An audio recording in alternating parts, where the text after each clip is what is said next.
Okay, hi everyone. Very sorry for the delay in getting started. We just had some technical difficulties there. If you can all just write in the chat, if you can hear me, we'll get started.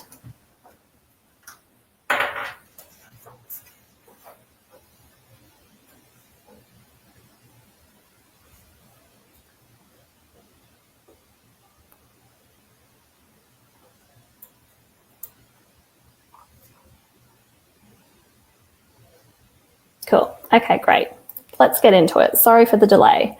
So my name's Alana and I'm one of the events and sponsorship coordinators for MPAQ, and today I'll be the moderator. So I can see most of you have found the chat, but if you haven't yet, it's on the right of your screen, and this is where you can submit any questions or comments. So we'll get straight into it. So during today's session, we'll be hearing from a number of industry representatives from the Brisbane City Council, Queensland Building and Construction Commission, and the Department of Housing and Public Works. And we'll also be speaking shortly with Penny Corner to give an update on what MPAQ has been up to. We'll then take some time to do a Q&A with everyone at the end. And as I said, you can submit your questions in the chat box. But before we kick off, I would like to say a big thank you to our event partners, Toyota and Exact Accounting, and our supporting partner, Podium. So without their support, we wouldn't be able to run this event and organise the speakers we have today. And I'll now play a short video introducing Toyota.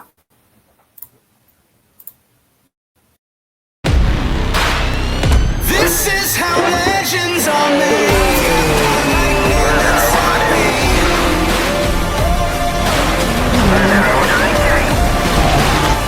This is how legends are made, like a titan that's rising.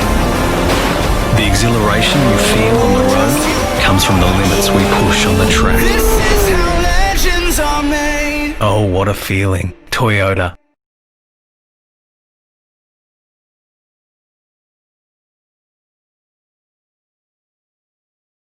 Okay, so thanks Toyota for your support. MPAQ members receive Gold Fleet pricing. So if you'd like to read more about the member benefit, there should be a pop-up on your screen now. So next up we have Howard Lovett, so manager of the Plumbing Services Group, and Anthony Tay, Principal Plumbing Officer from Brisbane City Council. So they'll be discussing the virtual inspection process and sanitary drainage articulation. So if you guys want to pop on your cameras and mics. Make sure they can hear. Cool, and just pop in the chat once you guys get started if you can hear, and we'll just continue. Thank you. Thank you, and good afternoon. My name is Howard Lovett. I'm the manager of Plumbing Services Group for Brisbane City Council, and I'm joined here this afternoon by Anthony Tabe, who is the Principal Plumbing Inspector for Plumbing Services Group. I'm sure you all know Anthony, but I will be new to most of you. So we're going to talk to you this afternoon around the virtual plumbing inspections program, and Anthony will talk to you around in-ground drainage articulation. So what is the virtual plumbing inspections program? So as you're all aware, we've been through going through our coronavirus pandemic, and as part of Council's response to that, they asked each area to come up with new and innovative ways to respond to that pandemic. So it was obviously necessary for us to look and research new ways of conducting our inspections. As you know, most inspections are conducted by the plumbing inspectors in person. But with a risk to vulnerable members of the community and vulnerable members of our staff, obviously social distancing had to be implemented, and it meant that it wasn't possible to continue all inspections in the traditional manner. So with this in mind, how do we maintain services to the industry and meet our legislative responsibilities? So the question came about within one of the Plumbing Services Group team leader meetings, and the question was asked, is it possible to conduct a plumbing inspection remotely? So that raised a few interested inquiries, and we went away and we had a little think about how that could be done. And the program was designed to enable industry to still request inspections, and received those approvals within drastically reduced timeframes, without the need for an inspector to attend the site. So in late March 2020, we began some investigation into testing and possibilities. It was important that we used and utilised current available technology platforms that would allow us to overcome some of the significant challenges that we were going to face implementing this program. So, and that we commenced with conducting a number of field visits and doing sort of pilot runs with the inspectors acting as a plumber and walking through the site, conducting the inspection remotely. So there were obviously a number of challenges that we had to take into account and overcome. How would we integrate the council technologies across the board so that inspectors or rather plumbers in the field could remote into council systems? How would we identify a particular property? How would we know that the property that the plumber says he's at is in fact the site that was due for inspection? How do we deal with quality of the video and the 4G network? So all those challenges had to be overcome. We engaged in a lot of discussion with both industry and with our stakeholders. So we talked to our city legal department, we talked to Department of Housing, Public Works around the legality of conducting virtual inspections. There was a lot of work done around the Plumbing and Drainage Act and the plumbing and drainage regulations to ensure that we could conduct a virtual program lawfully.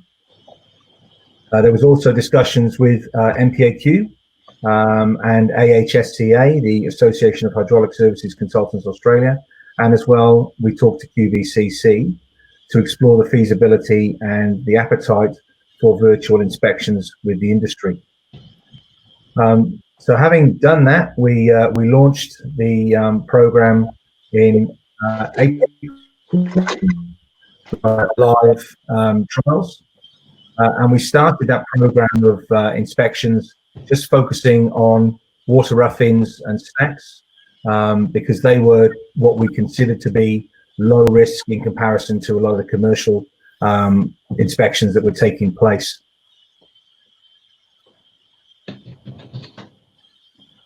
So the process is that the plumber books the virtual inspection through the plumbing hotline, and they are then sent an email calendar appointment from the inspector that's going to conduct the virtual inspection. On the day and the time that the inspection is due to take place, the inspector and the plumber join the inspection meeting, and the inspector walks and talks the plumber through the inspection process. All the time, the plumber in the field is showing the inspector remotely through their video on their phone or their tablet what is actually at the site, and then that is recorded as a permanent record of the inspection. So what I'll do, I'd like to show you now a short video we've put together, which will shortly be available for viewing on the BCC website. And this goes hand in hand with a field guide that can be downloaded from the Brisbane City website to show the process actually in play.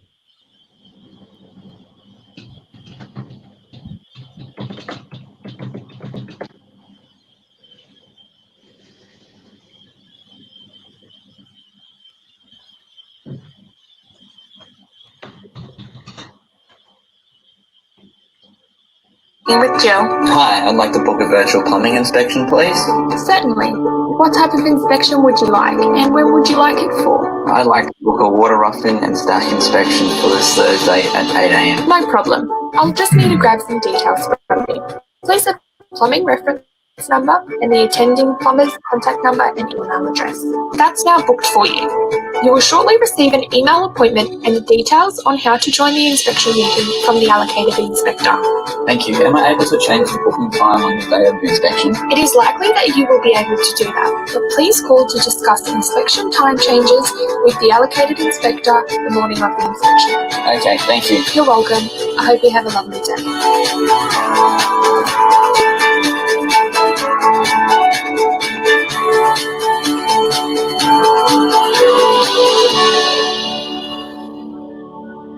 Thank you for joining the inspection, Bill. Is everything under test and ready to go? It sure is. That's great. Before we begin, please be aware that the inspection today is being recorded for our records. I'll direct you as we go, so if you need to stop for any reason, let me know. Please also be mindful of where you are walking or any side hazards. Okay, great. Let's do this. Now that we have identified the property, let's begin at the water service entry.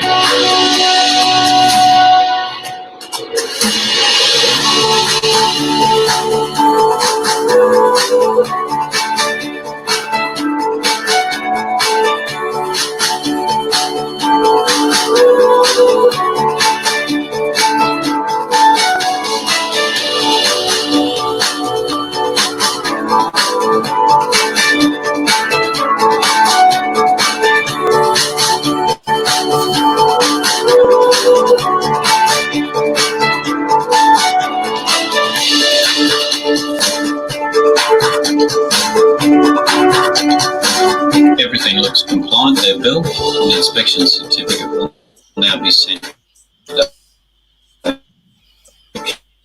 On the same day as I finish the work. That's a real bonus. Okay, Bill, take care. We'll see you on your next virtual inspection.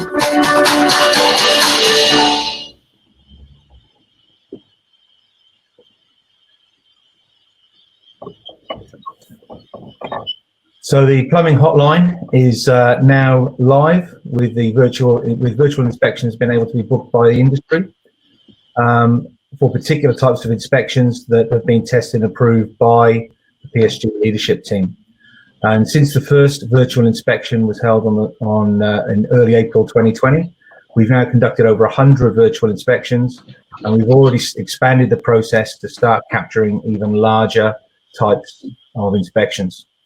The focus is always on customer satisfaction and ensuring that the standard of inspection, whilst it's being expedited, still remains of a high standard.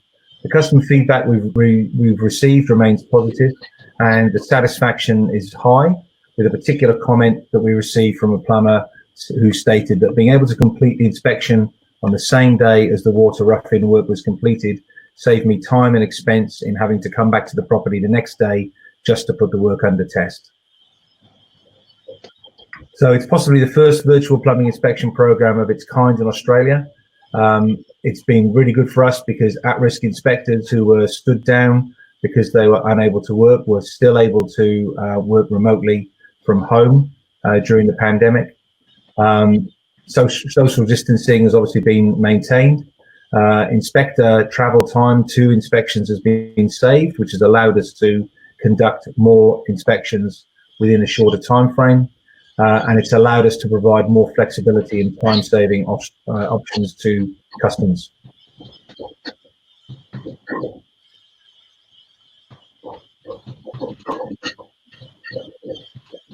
So that's the virtual inspection program. I'll now hand over to Anthony for him to tell you about articulation for in-ground sanitary drains. Thanks, Howard. The topic I'm going to discuss this afternoon is hopefully shedding some light on articulation for in-ground sanitary drains. Where is it required? What is required? And basically our process for going out there and inspecting it and moving forward.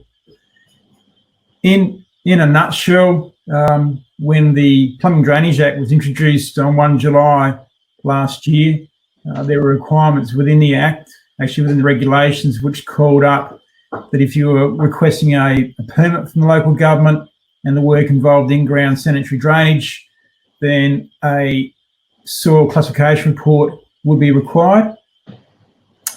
if that soil classification report identified soil characteristics either H, P or E, then a design would need to be submitted to ensure that the in-ground drainage has sufficient articulation, so when the soil actually heaves and contracts, that the drain did not break. And one of the reasons behind that was to avoid the damages to buildings and also structures on a property from broken drains and moisture entering that surface and then causing the soil to heave. So as I mentioned, as part of the plumbing and drainage regulations, part 6, if you were to submit a permit to us and follow that process, then we are requesting through the regulation a soil classification report. If that soil classification report identifies either H, P or E soils, then an articulation design will form part of that submission on the Form 1. Naturally, with the Form 1, you will be filling out Section 5, which details all of those requirements that need to be submitted to us so we can process the application. To clarify with industry, Department of Housing and Public Works in December last year issued a newsflash, which was newsflash 569, which gave some options for local governments to implement to hopefully make the process a little bit simpler for industry.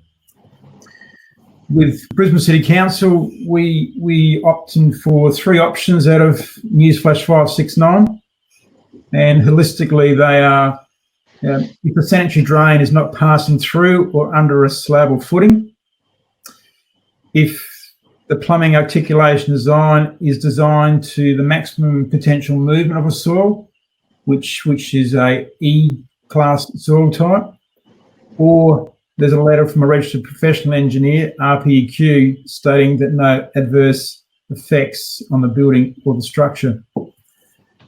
Now, just for that one, we get a lot of Form 1s coming through to us where they are choosing the options that are newsflash 569, but they are still filling in the section on the Form 1 which relates to soil classification item 5.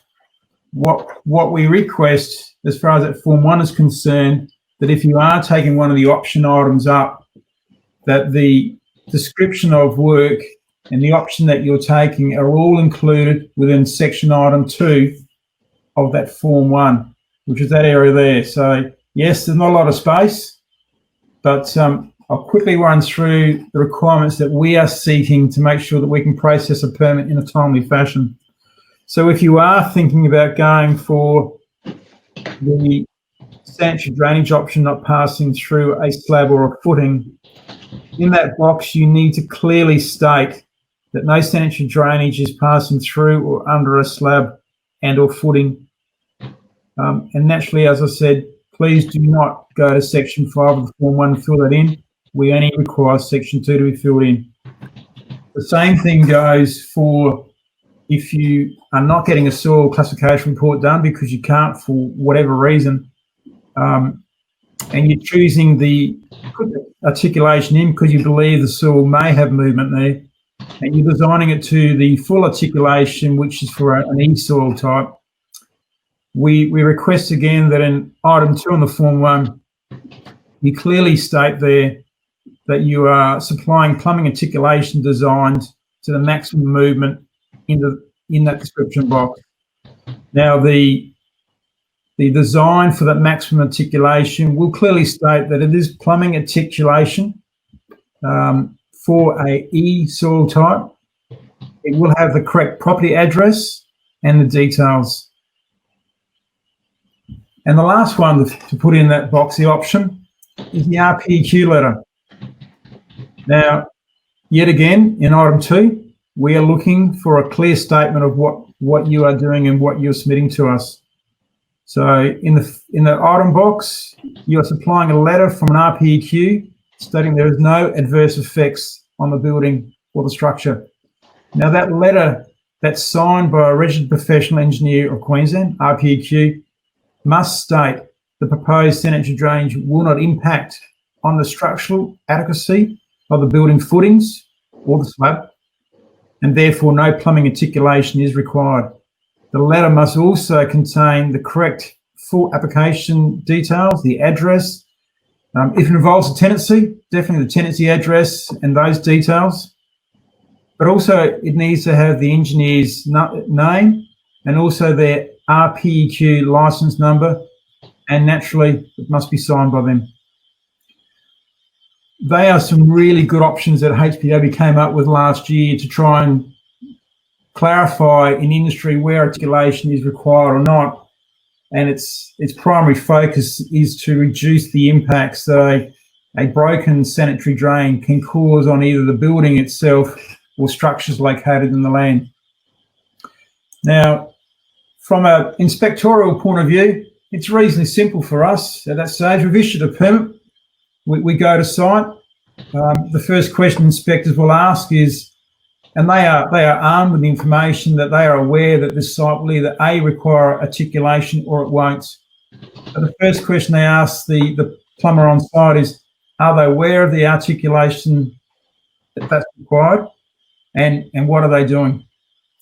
The inspector will inspect the articulation and note it on the ASCONs and note it on the inspection outcomes, but it's up to the responsible person exactly what he puts in. The plumbing inspector is only going to make sure that the responsible person, the drainer or the plumber, is putting in articulation. It's up to the licensed plumber who's doing that work to ensure that they are putting in the appropriate articulation for that soil type. Now, I know the last slide is for questions, but I know there's questions at the end of this session. So without that, I will hand it back to Alana and we'll go from there. Thanks, guys. Okay, thank you very much, Anthony and Howard. Please pop any questions that you have in the chat and we will get to them at the end. So I just wanted to mention here another big thank you to our other event partner, Exact Accounting. So Mick, if you're there, he's just going to join us and say a few words as one of our event partners today. I can see you, but I can't hear you. Just make sure that mic is how about that? Perfect. Awesome. Yeah, everyone thought we were going there again. Yeah. Thanks, Alana. Good afternoon, everybody. I won't keep you long. I'll be very, very quick. I just wanted to let everyone know, just wave the flag for Exact Accounting and just remind everybody that we specialise in building and construction industry, have been a supporter of MPAQ for a few years now and look after lots of plumbers. So if you need some help, we're here for you. Just a quick mention of QBCC, minimum financial requirements. Everyone was due to lodge last year on the 31st of the 12th. This year, because of COVID, they haven't announced what they are doing. It was to be that you were to lodge again, and I'm assuming that's the case. So we're just testing everybody at 30 June 2020 to make sure that you pass. So if anyone wants a free assessment as part of your membership, we're happy to have a quick look at your to whether or not you pass your MFR at 30 June 2020. And thanks very much for allowing us to support the MPAQ. Great, thanks, Mick. There should be an offer up on everybody's screen. So if you want to get in touch with the team, just let us know and we can get you in touch and give you the details. So I'd now like to introduce Russell Martin, Senior Advisor of Strategic Policy, Plumbing, Drainage and Special Projects, Building Legislation and Policy at the Department of Housing and Public Works. Russell will provide an update from the department on their current focus for the industry. So Russell, if you're there, if you want to pop your microphone on. Thank you. Can you hear me now? You got me? Yes, we can hear you. So we're just having some issues with Russell's mic, but if everyone can hear him, if you want to take it away, Russell. Yeah, no worries. Thanks for that. And sorry, guys, my camera wasn't playing games today, so you're not getting the photo of me. So firstly, just want to thank Penny and Kent and Alana for having HPW along again tonight to participate in this forum. We've done a couple of them now up north, so been good. Always much nicer to be there in person, but unfortunately, the current situation, well, it's not happening. So, which brings us to what we're going to be speaking about today. So, the focus of today's presentation is just, outlining the significance of what plumbing and drainage systems, how they keep Queenslanders safe every day in our community, and how plumbers form an essential service. So we're just going to carry off on clarifying what plumbing and drainage work can continue to be done in COVID-19 times, provide information on how plumbing practitioners can protect themselves and their customers during the pandemic, and provide advice about local government inspections, which was interesting watching the BCC's presentation just then. So we'll jump into it a bit further. So you may or may not have seen this map, the roadmap to freedom, or to easing Queensland restrictions. The first thing to note is, in relation to the COVID-19 situation, is how fast things are changing. With the latest changes, some took effect on 3rd of June, but in fact some have actually taken effect only even as late as today.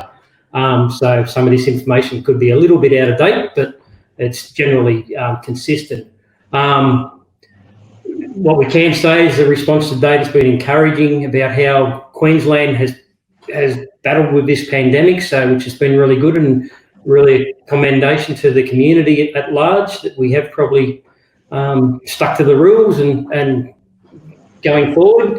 So we're just going to talk a bit about the ongoing restrictions, etc. So the first one is the restrictions on businesses and activities and undertaking directions. So this is the one I've got on screen, is actually number 3, but in actual fact, there has since been a new one which was done on, what are we up to today? Wednesday, isn't it? Anyway, it was done on Monday, I believe. The latest direction, not too much has changed from that direction, but there has been a few tweaks. It's mainly about how people can meet in public spaces, etc. So, but generally, we're aware of the significance of how plumbing and drainage systems protect Queenslanders, keep them safe, healthy. However, plumbers are considered an essential service, and which is an important thing to remember. So it's recognised through this health directive and the one that's going to be following that this first directive talks about restrictions on business. Well, and this direction, it makes it clear that plumbing and drainage work, like other construction work, is not affected by the directive. It's considered an essential service, and you can continue on as you are. As a result, so beyond that, there's probably a bit of interest in, the relaxation around gatherings for venues like pubs and restaurants, and going to the, I don't know, for those who want to go watch the Broncos get beat again, it's, attending football matches, etc. So, that's what this direction actually goes into. Our next one is the movement and gathering direction. And so what we got here is this effectively is the direction about how people can meet in public. One of the key ones for people, you can now have 100 people over to your house and have a party in your backyard if you're so keen to do that. There are a few restrictions still around hotels and how they meet, and they've actually, originally they were relaxed. You could, for all venues, it was, they could have one person per 2 square metres. It's actually now just gone back to, depending on the size of the venue, one person per 2 square metres for a certain size, but a bigger premises, it becomes 1 per every 4 metres. Doesn't really affect the plumbing world as such, but what is important to understand is, for a plumber, if they're going into a person's home to do some work, or it could be one of these venues, that you're actually not counted in the count of people. So you're there to do the work as essential services, so you don't actually figure into the tally of how many people are there.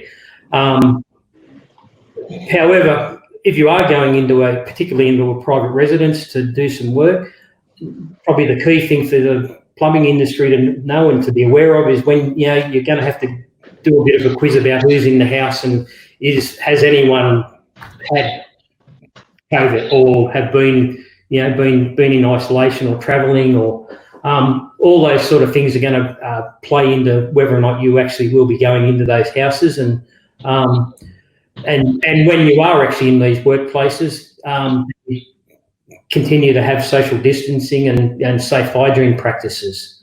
I'll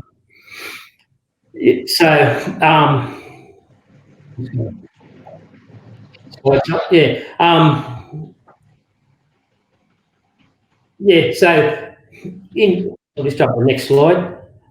So what precautions should the licensees take to protect their customers? We see on the screen here, they encourage to clean their hands regularly with soap and water, alcohol-based sanitisers, etc. Stay at home if you feel sick, got a sniffle, whatever it may be. We sort of, by now, we should be all pretty well aware of the rules and the precautions we should be taking. The one thing that we should remember is plumbers continue to follow the current routine safety practices. You currently are required under the OHS laws, workplace safety laws. These extend the using PPP. And the other one down the bottom there, it's to safely perform work. You may have to, if there's two of you working side by side, you may have to breach on that 1.5 distancing. Effectively, you should be following good hygiene practices, etc. there. So,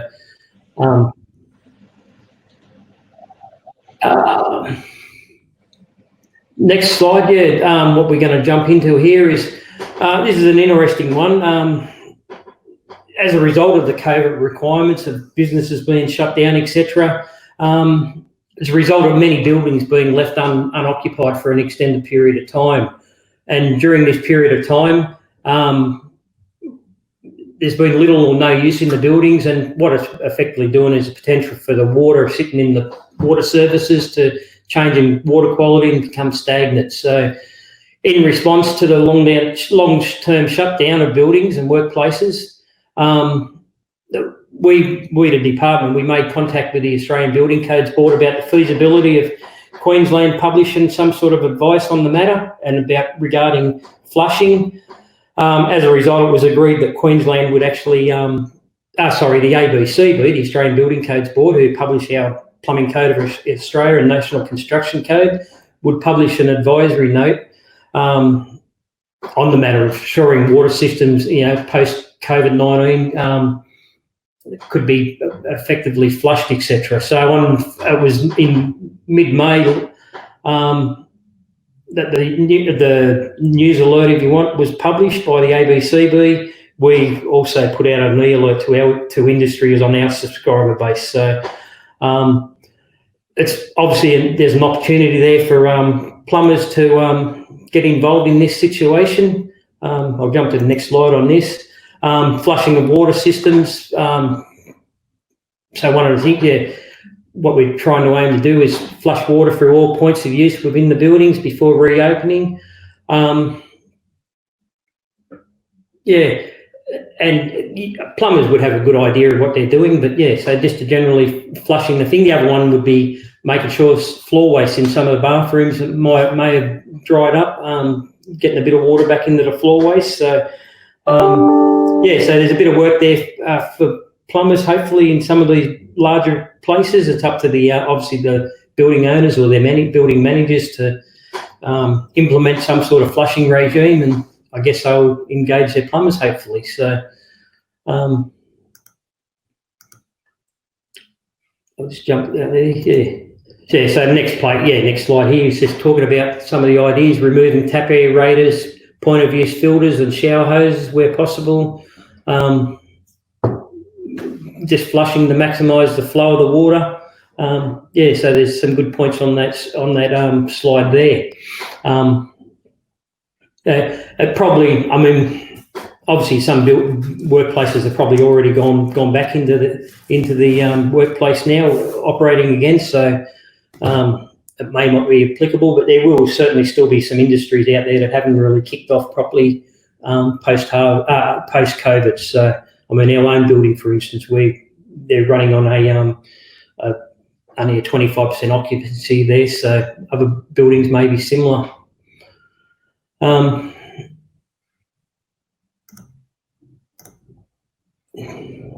the next one, so just a couple of COVID, although we're going to have some questions later, but some COVID, questions that we've likely to be the thing. Can the COVID virus spread through sewage systems? Well, the evidence we've got to date is that there's no evidence that it can spread through sewage. So, however, there are a multitude of other pathogens that can be present in the sewage. So again, we're talking about advising whatever PPP that you were wearing before, working on live sewer, open sewer mains, you should be doing exactly the same thing today with COVID. So the other one is, can you catch it from drinking water? The understanding we've had through Queensland Health is it's highly unlikely. We don't believe that you can actually get it through your drinking water. So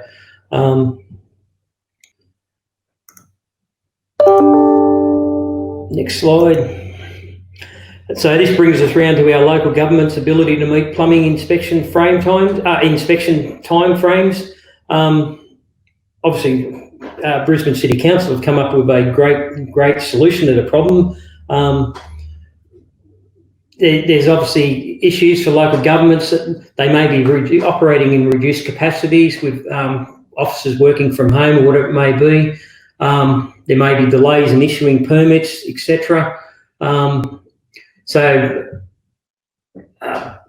they're still functioning, there may be some sort of delays. Inspection, local governments may be asking just simple things like, when the inspector is doing the inspection, that you maintain the separation, or you don't actually follow them on the site. They can conduct the inspection themselves, or it could be a final inspection and they require you to open all the cupboard doors so they can see underneath the vanity or the kitchen sink, so the inspector don't have to touch the surfaces. Many ways that they may be seeking your assistance in doing the inspections. Obviously each local government will probably advise you of any particular precautions they want to take, or the inspector may, as he arrives, what things he wants to see happen so he can safely conduct his inspection.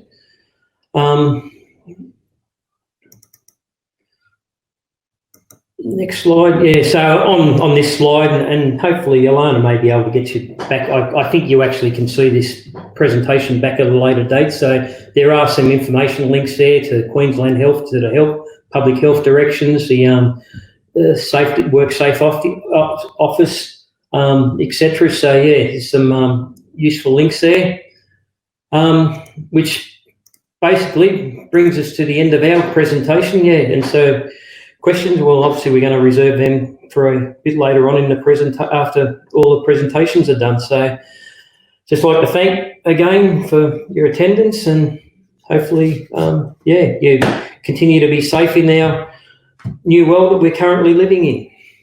Thank you. Great, thank you, Russell. As he said, we can, if you want to put any questions in the chat, and we'll come back to them shortly. So before we get into the final speaker for today, I just wanted to say thank you to our supporting partner, Podium. If you'd like to learn more about how online reviews can help you and how Podium can help you as one of our member benefit providers, there should be a pop-up on your screen right about now. And then, we'll kick into the next presentation, which is provided by the Queensland Building and Construction Commission, with topics around compliance activities and effective work.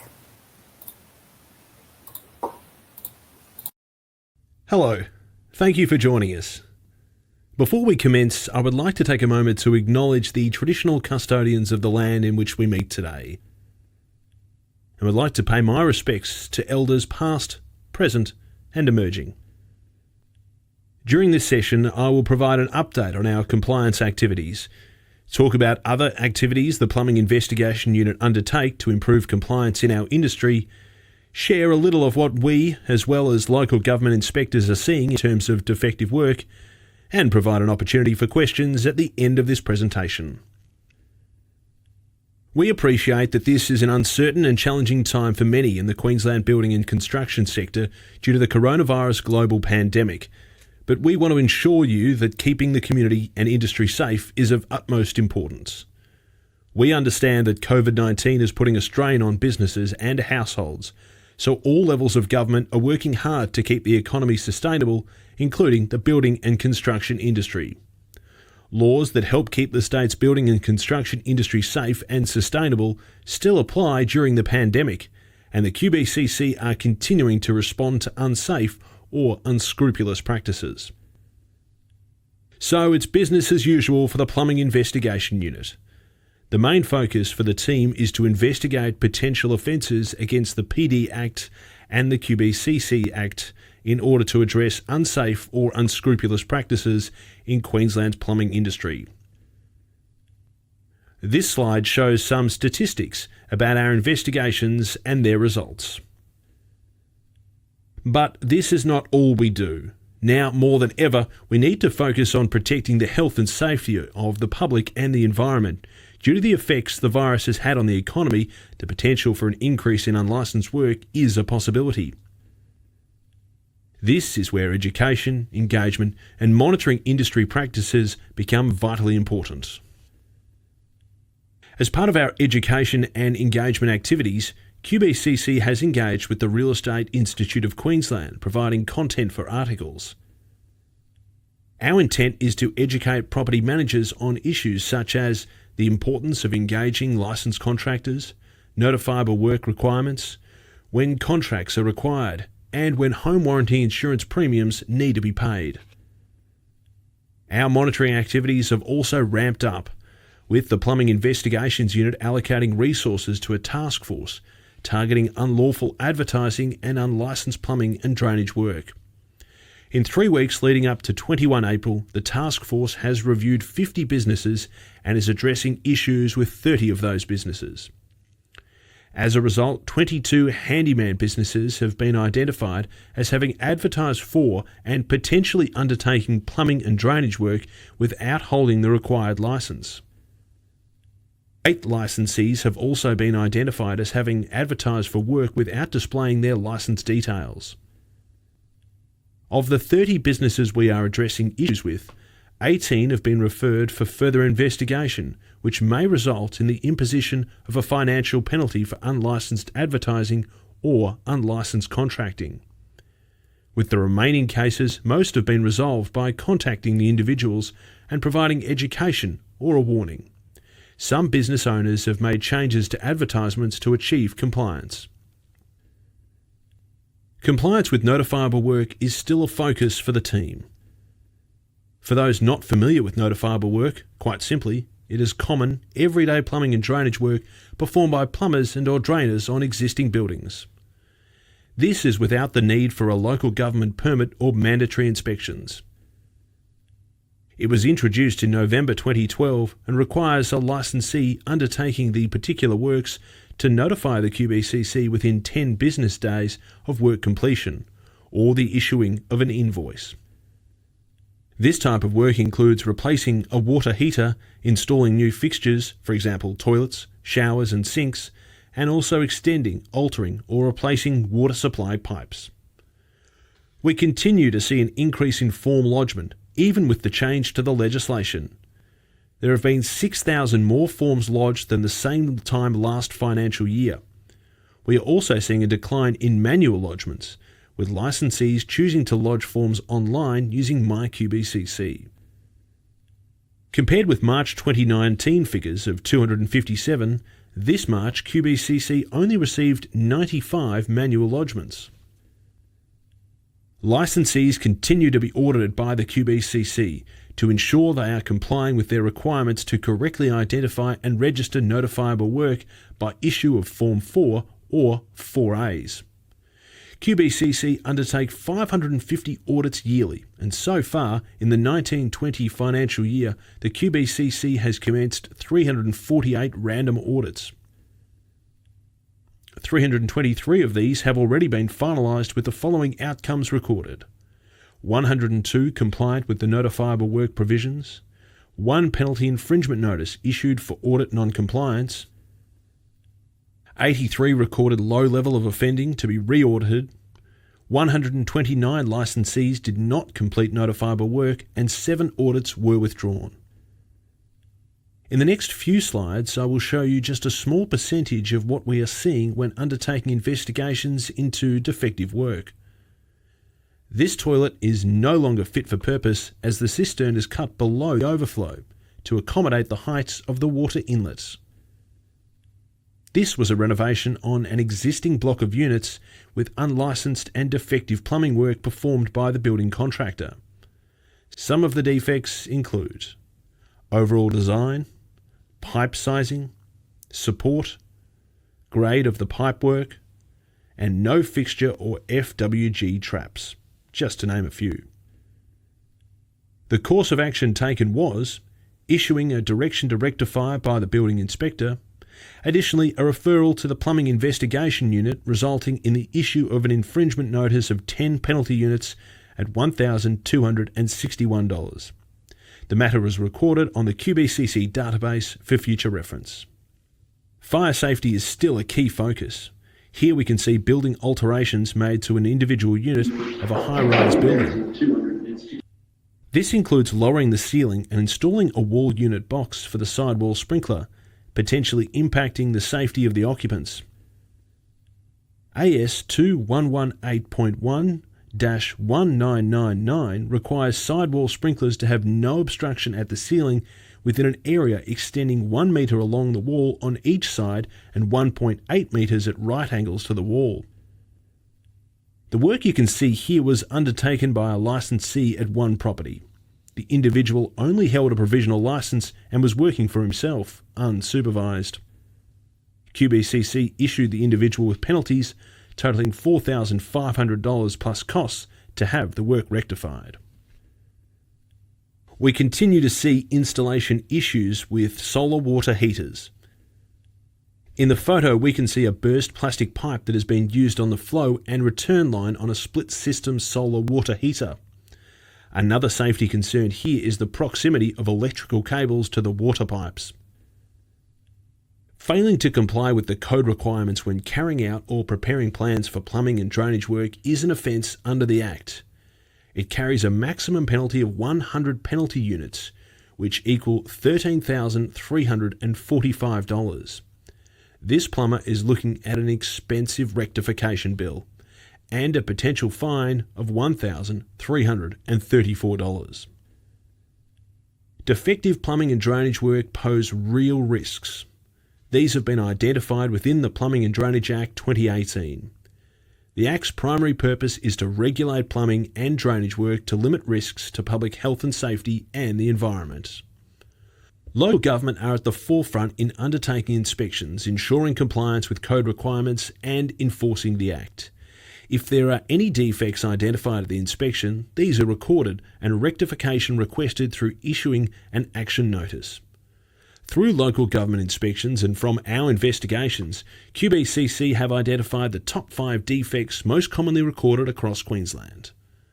These are: number 1, water heater installations involving insulation, drain lines and maximum delivery temperatures. Number 2, overflow relief gully installation requirements, namely height from the lowest fixture and the surrounding ground level. Number 3, permit work being performed under the notifiable work provisions. Number 4, compliance with testable backflow prevention device installations. And number 5, plans for plumbing and drainage work and diagrams for notifiable work.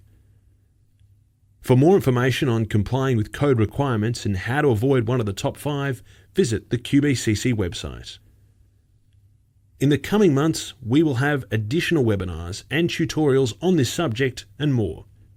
If you have any plumbing related questions, please send them through this webinar.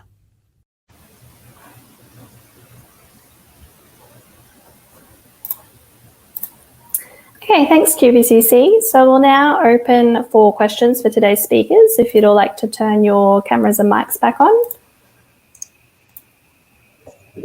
And if anybody, none have come through in the chat, but we did have a couple pre-submitted, so we can just go to those now if anyone wants to think of any more.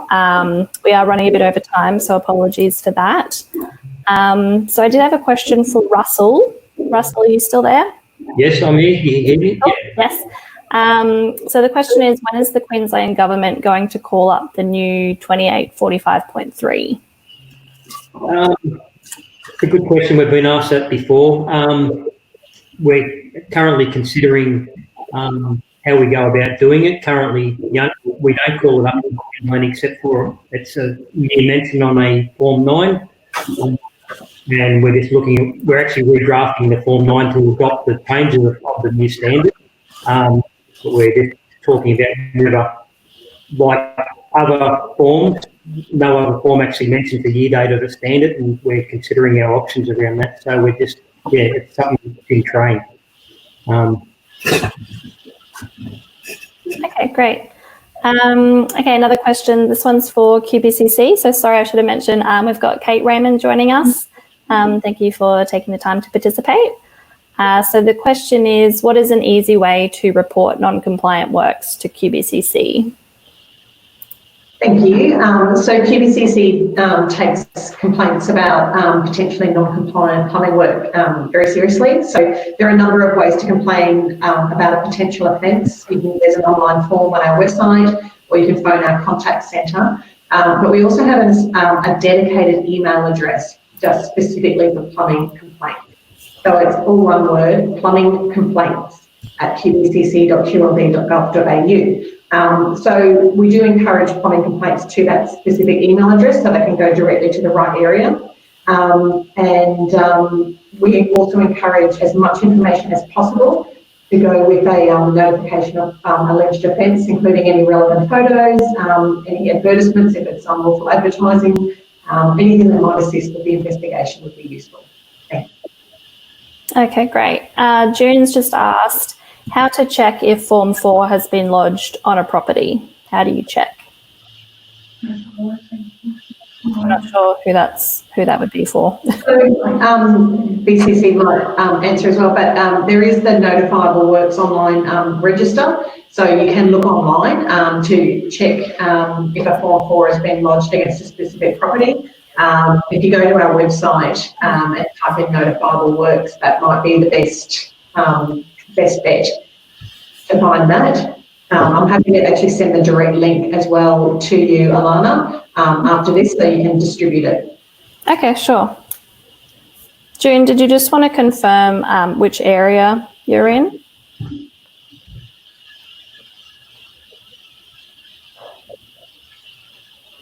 She said she looked but couldn't find it. Okay. It's through the My QBCC, so I will just send the direct link to you, Alana, but it's the Plumbing Notifiable Work search. So you search for Form 4s and 4As through the my.qbcc.qld.gov.au. Okay, and that's on the QBCC website, sorry? Yes, yeah. Okay, great. Okay. And just another question we had for UK. So what communication do you have with real estate agents and body corporates around ensuring they're aware what is regulated plumbing work and what is not regulated work? Yeah, thank you. So we have we have a good relationship with the REIQ. So last year, our compliance team met with the CEO of the REIQ to discuss how we can work together to get the message out there. In May of this year, some articles were published in an REIQ publication informing those real estate agents about the need for licensed plumbers and also about the dangers of some of those alternative toileting devices like bidets that were popping up on the market that weren't properly watermarked, and the need for those to be installed by a licensed plumber as well. And we will be continuing to liaise with the REIQ and working with them to get more information out there for real estate agents to understand the need to engage licensed plumbers to do any regulated plumbing work of any value. We also worked with major retailers and from December of last year, you might have seen some notices sort of pop up in your local Bunnings, Mitre 10, Reece, etc. And we've had notices published in those stores around informing consumers about the need to engage a licensed plumber, as well as the need for Form 4s for hot water heaters. And we are continuing to work with those major retailers, as well as some smaller ones and local governments, to make sure we're continuing to get the message out there. Okay, thanks, Kate. No other questions have come through, and I'm a bit mindful of time, so we might wrap up there. But if you do think of any tonight or any time, reach out to me and I can get in touch with the speakers on your behalf. And yeah, just let us know if you do have any questions that aren't coming to you right now. So thank you to all of our presenters today for taking the time. And another thank you also to our event partners, Toyota and Exact Accounting, and supporting partner Podium. I also just wanted to mention that early bird tickets are now available for MPAQ's annual Brisbane Golf Day, and that's going to be held on Friday, 16th of October. So that's always a really fun day out, and the events team are really looking forward to catching up with members in person rather than online. So if you want to register for that or read more about it, head to our website or give us a call in the office. And I also just wanted to note, if you're more on the north side of Brisbane, we are holding Moreton Bay online forum on the 18th of August. So if you want more specific info for that area, feel free to register for that one as well. And that wraps it up. So thank you everybody for attending. Thank you speakers. And I hope everyone has a good night, and hopefully we'll see you soon. Thank you. Thanks, Alana. Thank you. Thanks, everybody.